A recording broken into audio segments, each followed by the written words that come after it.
Hi everyone, welcome to Alhas sparkle two. ഇന്ന് നമുക്ക് എല്ലാവർക്കും ഉള്ള മിക്കവരിലും ഉണ്ടാകുന്ന ഒരു സാധനമാണ് ഈ ഓവർ തിങ്കിങ് എന്ന് പറയുന്നത്. ഇപ്പോഴത്തെ കാലഘട്ടത്തിൽ ഒന്നും കൂടെ കൂടുതലാണ് ഈ ഓവർ തിങ്കിങ് എന്ന് പറയുന്നത്. ഇനി നമുക്ക് എങ്ങനെയാണ് ശരിക്കും ഇത് ഉണ്ടാകുന്നത്? നമ്മൾ ഇങ്ങനെ ആലോചിച്ച്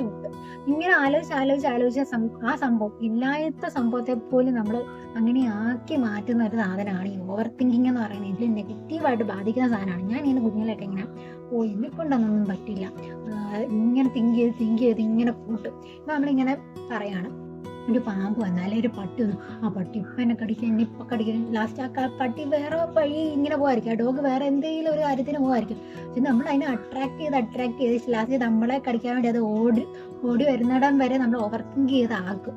അതുപോലെ തന്നെയാണ് നമ്മൾ ഓരോ കാര്യം ഓവർ തിങ്കിങ് മാറ്റാൻ പറ്റുന്ന 2 സ്റ്റെപ്പ് എന്ന് പറഞ്ഞു കഴിഞ്ഞാൽ, നിങ്ങളെ തന്നെ ബിസി ആക്കി വെക്കാം. മേക്ക് യു ബിസി, ഫസ്റ്റ് പോയി. സെക്കൻഡ് പറഞ്ഞാൽ നെക്സ്റ്റ് 24 hours കാര്യങ്ങളെ കുറിച്ച് മാത്രം നിങ്ങൾ ഓർക്കുക. ഇനി അത് കഴിഞ്ഞിട്ട് അയ്യോ എന്ത് സംഭവിക്കും എന്ന് വിചാരിച്ചിരിക്കുന്നതിന് പകരം നമ്മളെ തന്നെ, ചിലവർ ബിസി ആണെങ്കിൽ പോലും ഓവർ തിങ്ക് ചെയ്യാൻ വേണ്ടി പ്രത്യേക ഒരു സമയം ഉണ്ടാക്കി ഓവർ തിങ്ക് ചെയ്യുന്ന പോലെ ആയി മാറാറുണ്ട്. അപ്പൊ നമ്മൾ ഇപ്പോഴത്തെ മൊമെന്റിനെ ഒന്ന് ആസ്വദിക്കാനും അതുപോലെ തന്നെ നെക്സ്റ്റ് 24 hours നമുക്ക് ചെയ്തു തീർക്കാനുള്ള കാര്യങ്ങൾ മാത്രം ശ്രദ്ധിക്കുക. അല്ലാതെ അയ്യോ അത് കഴിയുമ്പോൾ ഞാൻ എന്താവും എന്നുള്ളൊരു സംഭവം മനസ്സിൽ നിന്ന് മാറ്റുമ്പോൾ തന്നെ ഓവർ തിങ്കിങ് എന്ന് പറയുന്ന സാധനം മാറുന്നതായിരിക്കും. അപ്പൊ ദാറ്റ്സ് ഓൾ ഫോർ ടുഡേ.